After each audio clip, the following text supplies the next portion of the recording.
Hello साथियों, कैसे हैं आप सभी। मैं विवेक एक बार फिर से आप सभी साथियों का आपके अपने परिवार एग्जामपुर में हार्दिक स्वागत करता हूं। हम हैं एग्जामपुर कलम से क्रांति। तो चलिए साथियों, रोज सुबह 7 बजे आप सभी की ये करंट और स्टैटिक की क्लास होती है, जो मैंने आपसे कहा है कि केवल आपको अपने एग्जाम तक लेनी है। और आप ऐसे ऐसे क्वेश्चन बाकियों से ज्यादा करके आओगे जो लोग या तो गलत करके आते हैं या छोड़ कर आते हैं। तो फिर से एक बार शुरुआत करते हैं। कहते हैं कि राहें जहां तक जाएंगी राहगीर वहां तक जाएगा, ये दरिया से क्यों पूछ रही, ये नीर कहां तक जाएगा, रे खींच धनु की डोर, निशाना साधो अपनी मंजिल का, बाकी बाद में देखेंगे ये तीर कहां तक जाएगा, रे सुल्तान कर दे चढ़ाई। तो सभी साथी पेन कॉपी लेकर बैठ जाएं। मैंने कहा था इस क्वेश्चन को कल भी कराया था, आज फिर से शुरुआत करेंगे। राष्ट्रीय युवा दिवस के साथी कब मनाया जाता है? अब सभी जानते हैं, प्रत्येक वर्ष 12 जनवरी को राष्ट्रीय युवा दिवस मनाया जाता है। मनाया क्यों जाता है? मनाया क्यों जाता है? तो 12 जनवरी 1863 में, मेरे साथ दोहराते चलना, 12 जनवरी 1863 में, 12 जनवरी 1863 में स्वामी विवेकानंद जी का जन्म हुआ था। स्वामी विवेकानंद जी का जन्म, स्वामी विवेकानंद जी का जन्म हुआ था। तो इन्हीं की जयंती को प्रत्येक वर्ष भारत में राष्ट्रीय युवा दिवस के रूप में मनाया जाता है। इनके बचपन का नाम क्या था? याद रखिएगा, नरेंद्र दत्त। ये स्वामी विवेकानंद जी के बचपन का नाम था। कब जन्म हुआ? 12 जनवरी 1863। इनके विषय में कुछ महत्वपूर्ण चीजें। 1893 में शिकागो विश्व धर्म सम्मेलन में, शिकागो विश्व धर्म सम्मेलन में अपने भाषण से प्रसिद्ध हुए। शिकागो अमेरिका का शहर है, अमेरिका का शहर। विश्व धर्म सम्मेलन में भाषण दिया, विश्व धर्म सम्मेलन में भाषण, इससे याद रखिएगा फेमस हुए। सन 1897 में स्वामी विवेकानंद जी ने रामकृष्ण मिशन की स्थापना की। रामकृष्ण मिशन की स्थापना पूछेगा, रामकृष्ण मिशन की स्थापना किसने की है? तो कहोगे सर, रामकृष्ण मिशन की स्थापना स्वामी विवेकानंद जी ने कोलकाता में की। किस वर्ष की है? 1897 में। 1897। इसी में साथ ही एक क्वेश्चन और पूछ ले आपसे। इनकी कुछ प्रसिद्ध किताब है, इनकी कुछ प्रसिद्ध किताबें हैं, कौन कौन सी? राजयोग, लिख लीजिएगा, राजयोग, भक्ति योग, राजयोग, भक्ति योग, कर्मयोग, बोलते चलो, राजयोग, भक्ति योग, कर्मयोग, ज्ञान योग। वर्तमान भारत, वर्तमान भारत, ये भी साथी इनकी किताब है, वर्तमान भारत। इसके अलावा इंस्पायर्ड टॉक्स, इंस्पायर्ड टॉक्स करके ये भी साथी इनकी किताब है। माई मास्टर करके ये भी इनकी किताब है, माई मास्टर्स करके, माई मास्टर, ये भी साथ इनकी किताब है। तो ये किसकी बुक्स हो जाती है? स्वामी विवेकानंद जी की। लिख लीजिएगा, राजयोग, भक्ति योग, कर्म योग, ज्ञान योग और वर्तमान भारत। इसके अलावा इंस्पायर टॉक्स और माई मास्टर, ये स्वामी विवेकानंद जी की किताबें हैं। रामकृष्ण मिशन की स्थापना, इसी में दो जरूर लिख लीजिएगा। अंतरराष्ट्रीय युवा दिवस, अंतरराष्ट्रीय युवा दिवस, जैसे राष्ट्रीय युवा दिवस 12 जनवरी, अंतरराष्ट्रीय युवा दिवस ये प्रत्येक वर्ष 12 अगस्त को मनाया जाता है। इसी में एक और दिन आता है, युवा कौशल दिवस, युवा कौशल दिवस। तो लिख लीजिएगा, युवा कौशल दिवस बच्चा 15 जुलाई को मनाया जाता है, युवा कौशल दिवस। यह सफलता एक चुनौती है, स्वीकार करो, क्या कमी रह गई देखो और सुधार करो, जब तक ने सफल हो नींद चैन को त्यागो तुम, संघर्ष का मैदान छोड़ मत भागो तुम, जब तक कुछ किए बिना ही जय जयकार नहीं होती, कोशिश करने वालों की, मेहनत करने वालों की कभी हार नहीं होती। सभी को गुड मॉर्निंग, सुप्रभात। ये साथ ही 7 बजे करंट और स्टैटिक और केबल पेपर तक लेनी है। और तुम इस बार उत्तर प्रदेश पुलिस भर्ती बोर्ड हो, रेलवे, एसएससी, अगर तुम धुआं धुआं ना कर दो पेपर का तो आके बता देना। और राष्ट्रीय युवा दिवस 12 जनवरी को प्रत्येक वर्ष भारत में मनाया जाता है। क्यों? 12 जनवरी 1863 को स्वामी विवेकानंद जी का जन्म हुआ। 1893 में शिकागो अमेरिका में विश्व धर्म सम्मेलन में भाषण। 1897 में रामकृष्ण मिशन की स्थापना। किताबें राजयोग, भक्ति योग, कर्म योग, ज्ञान योग। वर्तमान भारत, इंस्पायर्ड टॉक्सर, माई मास्टर। अंतरराष्ट्रीय युवा दिवस 12 अगस्त और युवा कौशल दिवस 15 जुलाई। स्वामी विवेकानंद जी ने कहा था, उठो, जागो और तब तक रुको मत, तब तक दुनिया को जीत ना लो, तब तक रुको मत जब तक दुनिया को जीत ना लो। भारत में नए अमेरिकी राजदूत के रूप में किसने कार्यभार संभाला? भारत में ये अमेरिका के नए राजदूत बने हैं। लिख लीजिएगा, सर्जियो गोर। इनका नाम क्या है? मोस्ट इंपॉर्टेंट है, पूछेगा ही पूछेगा, पूछेगा ही पूछेगा। Sergio Gor. अमेरिका की बात कर लेते हैं, United states of America. America से हमने अपने संविधान में क्या क्या लिया है? अमेरिका से हमारे संविधान में हमने क्या क्या लिया है? बहुत बहुत इंपॉर्टेंट।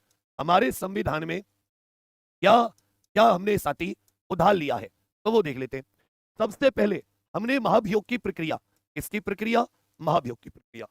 जो हमारे मौलिक अधिकार है, जो हमारे संविधान में मौलिक अधिकार है वो अमेरिका के बिल ऑफ राइट्स से प्रेरित है। अमेरिका के सबके सब इसको मन में दोहराइए, हमारे संविधान के भाग 3 में जो 7 मौलिक अधिकार है ये अमेरिका के बिल ऑफ राइट्स से प्रेरित है। किससे प्रेरित है? अमेरिका के बिल ऑफ राइट्स से प्रेरित। यह पूछा जा चुका है, इसी में याद रखेगा उपराष्ट्रपति, उपराष्ट्रपति, ये राज्यसभा के पदेन सभापति, राज्यसभा के पदेन सभापति, राज्यसभा के पदेन सभापति, स्वतंत्र न्यायपालिका, स्वतंत्र न्यायपालिका का कॉन्सेप्ट यहीं से याद रखना। हमने सती पीआईएल का कॉन्सेप्ट लिया है, जो जनहित याचिका होती है, इसका कॉन्सेप्ट भी हमने अमेरिका अमेरिका याद रखेगा। अमेरिका, इसमें 50 राज्य हैं। कितने राज्य? 50 राज्य। इसकी राजधानी क्या हो जाती है? Washington DC. अमेरिका की राजधानी वॉशिंगटन डीसी। ये पोटोमेक नदी के किनारे है। भाई वॉशिंगटन डीसी ये किस नदी के किनारे है? पोटोमेक नदी के किनारे। अमेरिका का 45वां और 47वां राष्ट्रपति कौन है? 45वां और 47वां राष्ट्रपति डोनाल्ड ट्रंप। यहां पर राष्ट्रपति का कार्यकाल 4 वर्ष का होता है। अमेरिका में राष्ट्रपति का कार्यकाल कितना होता है? 4 वर्ष। जबकि अमेरिका महाद्वीप की खोज किसने की थी? अमेरिका महाद्वीप की खोज, तो अमेरिका की खोज ये क्रिस्टोफर कोलंबस ने की थी 1492 में। क्रिस्टोफर कोलंबस के द्वारा, किसके द्वारा? कोलंबस के द्वारा। कोलंबस के द्वारा सन 1492 में यह अमेरिका महाद्वीप की खोज की गई थी। पूछ लेता है अमेरिका का खोजकर्ता क्रिस्टोफर कोलंबस 1492। अमेरिका में कितने राज्य? 50 राज्य। राजधानी वॉशिंगटन डीसी, पोटोमेक नदी के किनारे। यहां का राष्ट्रपति डोनाल्ड ट्रंप, ये 45वां 47वां, 4 वर्ष का कार्यकाल, 2 से ज्यादा बार नहीं बन सकते। यहां राष्ट्रपति 2 से ज्यादा बार नहीं बन सकते। यहीं से महाभियोग की प्रक्रिया, मौलिक अधिकार अमेरिका के बिल ऑफ राइट्स से प्रेरित है। उपराष्ट्रपति ये उच्च सदन के पदेन सभापति, स्वतंत्र न्यायपालिका, जनहित याचिका को कॉन्सेप्ट, ये सब हमने कहां से लिए? अमेरिका से। सर्जियो गोर भारत में अमेरिका का नया राष्ट्रपति। 83वां गोल्डन ग्लोब अवार्ड, ये किस फिल्म ने सर्वश्रेष्ठ फिल्म ड्रामा का पुरस्कार जीता है? 83वां गोल्डन ग्लोब पुरस्कार। अब ये सती जैसे साल शुरू हो जाती है तो हर साल के नए, आप कहोगे भैया ये पुरस्कार भी शुरू हो जाते। भाई हर साल के नए पुरस्कार शुरू हो जाते, तो ये मत यहां पर पूरा फोकस कीजिए, तो ये मत यहां पर साथी पूरा फोकस कीजिए एक एक चीज को अच्छे से याद रखेगा। म्यूजिक और कॉमेडी में देखोगे तो वन बैटल आफ्टर अनोदर, ये बेस्ट फिल्म, इसे भी साथी सर्वश्रेष्ठ फिल्म, लेकिन म्यूजिक या कॉमेडी, म्यूजिक या कॉमेडी कैटेगरी में किसे मिला है? ये वन बैटल आफ्टर अनोदर। जोर से बोलिए। ये अमेरिकी, ये जो 93 में गोल्डन ग्लोब अवार्ड है, ये अमेरिका के कैलिफोर्निया में दिए जाते हैं। अमेरिका के कैलिफोर्निया शहर में, अमेरिका के कैलिफोर्निया शहर में ये सती अवार्ड दिए जाते हैं, गोल्डन ग्लोब पुरस्कार। जबकि हेमनेट फिल्म जो है, हेमनेट फिल्म, इसको ड्रामा की कैटेगरी में, फिल्मों की 2 कैटेगरी होती है, एक तो सती ड्रामा और एक संगीत और कॉमेडी कैटेगरी। तो संगीत और कॉमेडी में one battle after another, one battle after another. जबकि ड्रामा हेमनेट, क्योंकि अमेरिका के अवार्ड है, इसी में लिख लीजिए प्रथम भारतीय ऑस्कर विजेता। पहले भारतीय ऑस्कर विजेता कौन थे? पहले भारतीय ऑस्कर विजेता, इसी में लिख लीजिएगा भानु अथैया। भानु अथैया। फिल्मों की बात आ जाए तो पहली फिल्म, भारत की पहली फीचर फिल्म, भारत की पहली फिल्म कौन सी थी? तो राजा हरिश्चंद्र। भारत की पहली फिल्म कौन सी है? कहोगे सर राजा हरिश्चंद्र, दादा साहब फाल्के के द्वारा। किसके द्वारा निर्देशित? दादा साहब फाल्के। इसी में पूछ लेगा भारत की पहली बोलती फिल्म, मैं लिख लीजिएगा भारत की पहली बोलती फिल्म, मतलब जिसमें सती आवाज भी थी। भारत की पहली बोलती फिल्म कौन सी थी? तो लिख लीजिएगा भारत की पहली बोलती फिल्म आलम आरा। भारत की पहली बोलती फिल्म कौन सी थी? आलम आरा। इसके डायरेक्टर थे अर्धशीर ईरानी। टेंशन मतलब हैंडरिटन दे ही रहा हूं तुमको, डेली हैंडरिटन, और ये जितनी भी एक्स्ट्रा चीजें ये क्वेश्चन के माध्यम से भी दे रहा हूं। ये 1931 में। तो भारत की पहली बोलती फिल्म आलम आरा, डायरेक्टर अर्धशीर ईरानी, 1931। जबकि भारत की पहली फीचर फिल्म राजा हरिश्चंद्र, दादा साहब फाल्के, 1913 में। दादा साहब फाल्के 1913। जबकि पहले भारतीय ऑस्कर विजेता भानु अथैया, भानु अथैया। अंतरराष्ट्रीय क्रिकेट के सभी फॉर्मेट में सबसे तेज 28,000 रन बनाने का रिकॉर्ड ये किसने बनाया? टोटल 624 इनिंग में टोटल 624 पारियों में ये 28,000 रन बनाने का रिकॉर्ड, और ये सचिन तेंदुलकर जी का रिकॉर्ड तोड़ा है। ये विराट कोहली, इनकी अभी एक किताब भी आई है ड्रीवन करके, विराट कोहली के ऊपर एक किताब भी आई है, ड्रीवन नाम से विराट कोहली के ऊपर एक किताब। क्रिकेट की बात आ गई तो क्रिकेट में बताओ आउट करने के कितने तरीके हैं? क्रिकेट में कितनी तरह से आउट हो सकता है कोई खिलाड़ी? कितनी तरह से आउट? क्रिकेट में कोई खिलाड़ी कितनी तरह से आउट हो सकता है? अंतरराष्ट्रीय क्रिकेट परिषद 1909 में, इसका हेडक्वार्टर दुबई में। भाई अंतरराष्ट्रीय क्रिकेट परिषद 1909, इसका हेडक्वार्टर कहां पर हो जाता है? दुबई। जबकि board for control of cricket in India BCCI 1928, इसका headquarter Wankhede stadium Mumbai, Wankhede stadium Mumbai. जबकि बीसीसीआई का अध्यक्ष कौन है? मिथुन मिन्हास करके है, मिथुन मिन्हास करके है, ये बीसीसीआई का अध्यक्ष है, मिथुन मिन्हास करके ये बीसीसीआई का अध्यक्ष।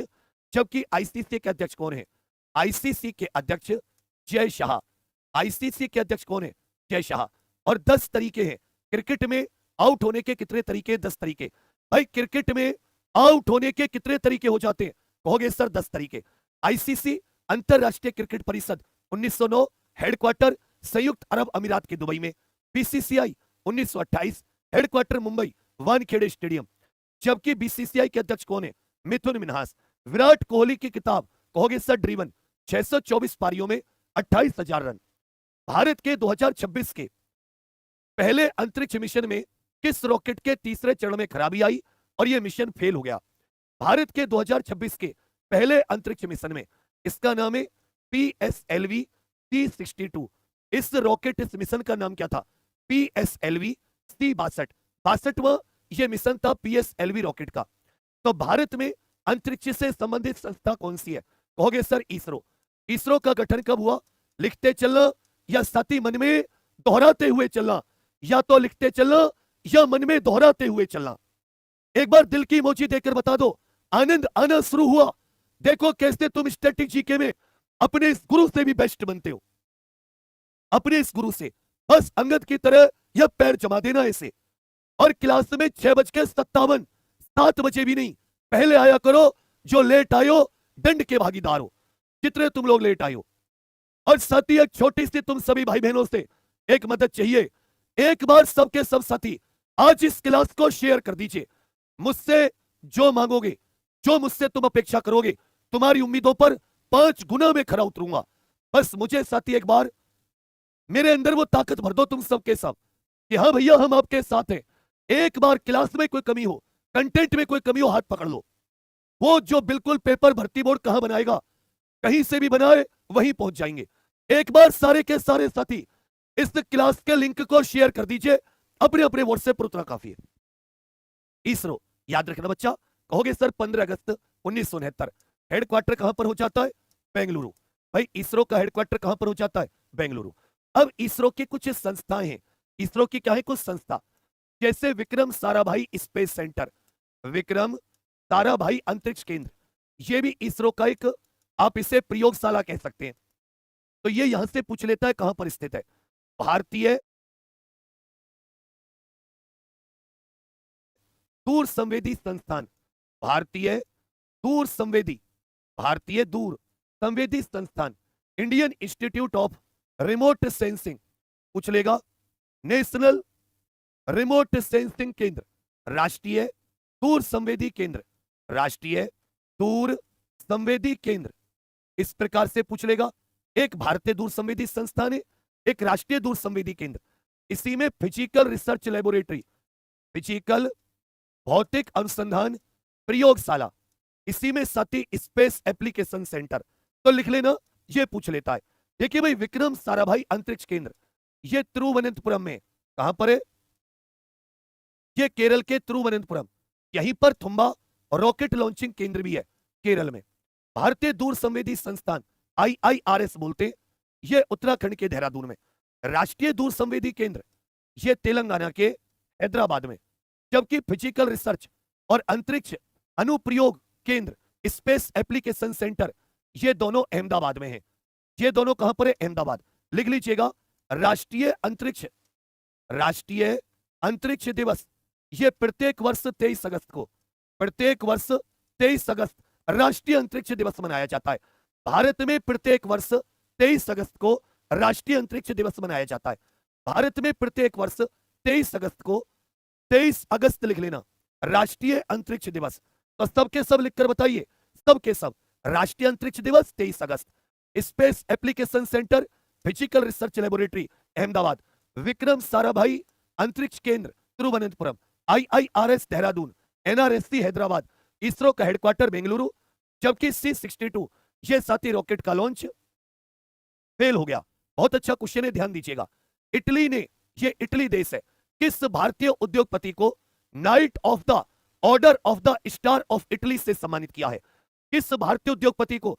तो अगर किसी विदेश ने हमारे देश के किसी व्यक्ति को कोई सम्मान दिया तो उसका लिख लीजिए, किस भारतीय उद्योगपति को night of the order of the star of Italy से सम्मानित किया है? श्रीनिवास डेम्पो, श्रीनिवास डेम्पो ये भैया उद्योगपति है। नाम क्या है? श्रीनिवास डेम्पो, इटली। इटली का लिख लीजिएगा। इटली यूरोपियन देश है। इटली की राजधानी हो जाती है रोम। इटली की राजधानी क्या है? रोम। जबकि इटली की मुद्रा क्या है? यूरो। इटली की मुद्रा क्या है? यूरो। ये वही रोम शहर है जो टाइबर नदी के किनारे है। रोम शहर किस नदी के किनारे? टाइबर। और रोम में ही आपको याद होगा FAO 16 अक्टूबर 1945 खाद्य एवं कृषि संगठन, खाद्य एवं कृषि संगठन जो संयुक्त राष्ट्र का खाद्य एवं कृषि संगठन है, इसका हेडक्वार्टर कहां पर हो जाता है? रोम में। खाद्य एवं कृषि संगठन।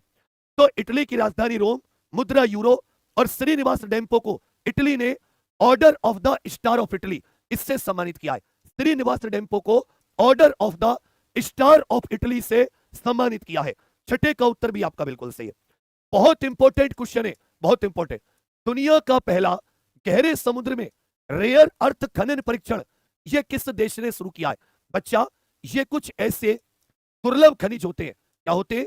कुछ ऐसे दुर्लभ खनिज होते हैं जो आजकल की जितनी भी चीजें हैं, चाहे विद्युत से चलने वाले इलेक्ट्रिक वाहन हो या अन्य चीजों में, ये बहुत ज्यादा काम आते हैं। तो इसको लेकर गहरे समुद्र में दुनिया का पहला इन्होंने एक प्रकार का टेस्ट शुरू किया है कि गहरे समुद्र से इन खनिजों को कैसे प्राप्त कर सकते हैं। यह जापान ने शुरू किया है। यह किसने किया है? जापान ने। लिखते रहिएगा। जापान सती राजधानी बताइए। जापान की राजधानी, जापान की मुद्रा, जापान की प्रधानमंत्री, यह जापान की पहली महिला प्रधानमंत्री है, यह जापान की। देखिए जापान में 7 मुख्य द्वीप जो हैं, जापान के मुख्य द्वीप, इनमें आ जाता है होक्काइडो। ये मैं आपको बता रहा हूं जिससे कोई आइडिया हो जाए। होक्काइडो, एक हो जाता है साथी होन्शु, एक हो जाता है शिकोकू, एक हो जाता है क्यूशु, और सबसे दक्षिण में हो जाता है ओकिनावा। क्या हो जाता है? ओकिनावा। ये उत्तर से दक्षिण की तरफ, उत्तर से दक्षिण की तरफ जापान के द्वीप है। ये जो होन्शु द्वीप है ये सबसे बड़ा है। इसी पर साथी जो इसके मुख्य शहर है जैसे टोक्यो आदि शहर, ये सब किस पर स्थित है? ये होन्शु द्वीप पर स्थित है, टोक्यो आदि शहर। तो जापान की राजधानी क्या हो जाती है? टोक्यो। टोक्यो पूछेगा ये जापान के टोक्यो किस द्वीप पर स्थित है? जो टोक्यो शहर है ये जापान के किस द्वीप पर स्थित है? होन्शु द्वीप पर। जबकि मुद्रा क्या हो जाती है? येन। सनाए टकाची कुछ करके इनका नाम है, सनाई टकाची कुछ करके साथी इनका नाम है, मिलता जुलता। सनाई टकाची कुछ करके नाम है। ये यहाँ की प्रधानमंत्री है, मुद्रा येन, राजधानी Tokyo. Hokkaido, Honshu, Shikoku, Kyushu, Okinawa. Okinawa सबसे दक्षिण में, जबकि सबसे बड़ा होन्शु। पूछेगा टोक्यो ये सत्य किस द्वीप पर स्थित है? ये होन्शु। माउंट फ्यूजी करके आ जाता है, माउंट फ्यूजी, ये भी सत्य जापान में एक ज्वालामुखी पर्वत है। इसी में पूछेगा संयुक्त राष्ट्र विश्वविद्यालय कहां पर स्थित है? बहुत इंपॉर्टेंट क्वेश्चन। संयुक्त राष्ट्र विश्वविद्यालय ये भी सत्य जापान के टोक्यो में स्थित है। सबके सब लिखकर बताओ, संयुक्त राष्ट्र विश्वविद्यालय ये कहां पर स्थित है? संयुक्त राष्ट्र विश्वविद्यालय ये सत्य कहां पर स्थित है? तो कहोगे भैया ये जापान के टोक्यो में स्थित है। संयुक्त राष्ट्र विश्वविद्यालय कि मन के जीते जीत है और मन के हारे हार, और हार गए जो बिल्लड़े उन पर है धिक्कार, कि उन पर है धिक्कार जो ना देखे सपना, सपनों पर अधिकार, असल अधिकार है अपना। तो भोर का एक तारा है, परिवर्तन का एक नारा है, ये मेहनत केवल कुछ दिन की है, उसके बाद में सब कुछ तुम्हारा है। बाबा श्यामा सरस्वती जी का नाम लेकर बिल्कुल साथी घुटने लगा दो। दुनिया का पहला गहरे समुद्र में रेयर अर्थ खनन परीक्षण जापान ने शुरू किया है। संयुक्त राष्ट्र विश्वविद्यालय ये जापान के टोक्यो में स्थित है। पोंगल त्योहार मोस्ट इंपोर्टेंट तमिल कैलेंडर के किस महीने की शुरुआत के अवसर पर मनाया जाता है? देखिए, उत्तर भारत में मकर संक्रांति, उत्तर भारत में इसे क्या कहा जाता है? मकर संक्रांति। उत्तर भारत में इस त्योहार को साथी मकर संक्रांति कहते हैं। इसी को तमिलनाडु में जो मकर संक्रांति का त्योहार है, मकर संक्रांति का त्योहार यह साथी किसके रूप में मनाया जाता है? तमिलनाडु में मकर संक्रांति का त्योहार पोंगल के रूप में मनाया जाता है। तमिलनाडु में मकर संक्रांति के त्योहार को किस रूप में मनाया जाता है? पोंगल के रूप में, जिसे उत्तर भारत में खिचड़ी या साथी मकर संक्रांति कहते हैं। तो जो पोंगल का त्योहार है, ये साथी थाई महीना, ये तमिल कैलेंडर का, ये साथी तमिल कैलेंडर का थाई महीना होता है। कौन सा महीना? थाई, इसलिए इसको थाई पोंगल भी कह देते हैं। ये सूर्य भगवान को समर्पित है। ये भैया त्योहार किनको समर्पित होता है? भगवान सूर्य देव को। 4 दिन का त्योहार है। ये सब पूछता है ये कितने दिन का पर्व है? 4 दिन का पर्व है। ये 4 दिन लिख लीजिए। सबसे पहले भोगी, थाई, मट्टू, भोगी, थाई, मट्टू, और चौथा होता है कनुम, पोंगल। ये 4 दिन का त्योहार होता है। ये जो पोंगल त्योहार है, पहले दिन को भोगी पोंगल, दूसरे दिन को थाई पोंगल, तीसरे दिन को मट्टू पोंगल, चौथे दिन को कहोगे सर कनुम पोंगल। तो ये कहां पर सेलिब्रेट किया जाता है? ये साथी तमिलनाडु में। कहां पर सेलिब्रेट किया जाता है? ये तमिलनाडु में। तमिलनाडु में पोंगल मकर संक्रांति को कह देते। मकर संक्रांति को ही गुजरात में उत्तरायण कहा जाता है। मकर संक्रांति को ही गुजरात में उत्तरायण, जहां पर अंतरराष्ट्रीय पतंग महोत्सव का आयोजन होता है।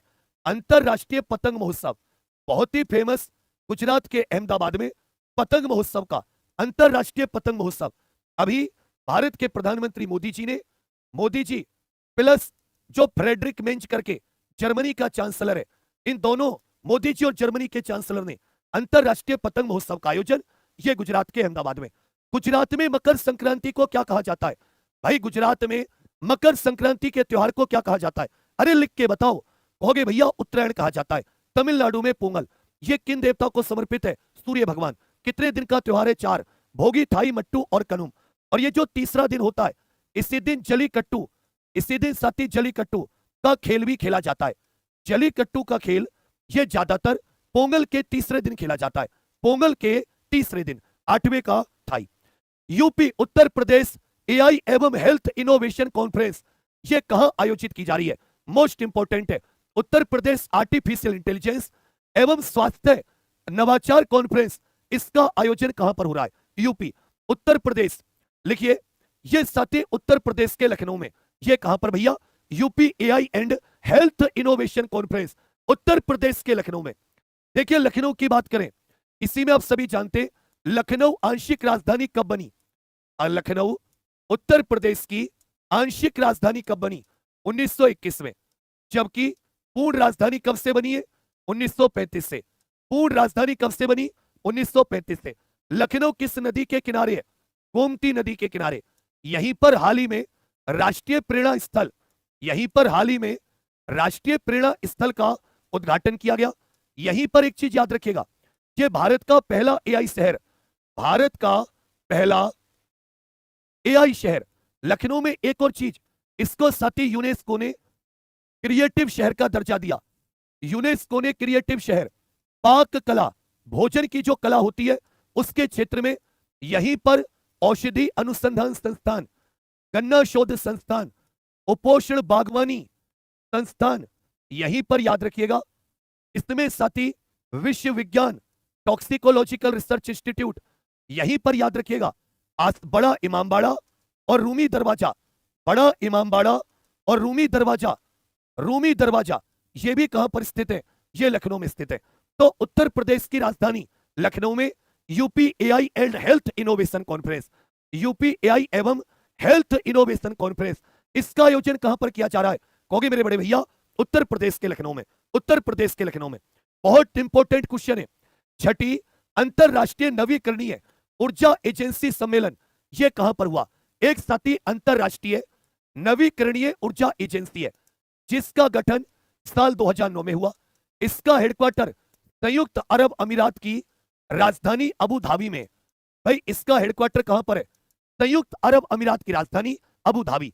तो संयुक्त अरब अमीरात की अबू धाबी शहर में, संयुक्त अरब अमीरात के अबू धाबी शहर में, सबसे सुन लीजिए, संयुक्त अरब अमीरात के अबू धाबी शहर में इस 37 सम्मेलन का आयोजन किया गया है। छठी अंतरराष्ट्रीय नवीकरणीय ऊर्जा एजेंसी, यह बनी कब है? साल 2009 में। इसी में भारत के अंदर एक साथी एजेंसी होती है जिसको IREDA कह देते हैं, Indian renewable energy development agency. ये 1987 में बनी है। ये कब बनी है? 1987। इसी में लिख लीजिएगा राष्ट्रीय अक्षय ऊर्जा दिवस, ये कब मनाया जाता है? मोस्ट इंपोर्टेंट है, राष्ट्रीय अक्षय ऊर्जा दिवस। इसी में पूछेगा अंतरराष्ट्रीय स्वच्छ ऊर्जा दिवस कब मनाया जाता है? अंतरराष्ट्रीय स्वच्छ ऊर्जा दिवस कब मनाया जाता है? अंतरराष्ट्रीय स्वच्छ ऊर्जा दिवस, याद रखिएगा, भारत 500 गीगावाट ये कुल विद्युत का उत्पादन, और इसमें 51% प्लस ये साथी नवीकरणीय ऊर्जा है। ये कैसी ऊर्जा है? नवीकरणीय। नवीकरणीय ऊर्जा का मतलब होता है जो साथी नए तरीके की ऊर्जा, जैसे सोलर विंड एनर्जी, पुराने तौर तरीके, ये कोयला डीजल पेट्रोल वाली नहीं, इसको साफ ऊर्जा भी कह देते हैं। तो देखिए भारत में अक्षय ऊर्जा दिवस ये प्रत्येक वर्ष 20 अगस्त को, लिख के बताइए, अक्षय ऊर्जा दिवस, जबकि स्वच्छ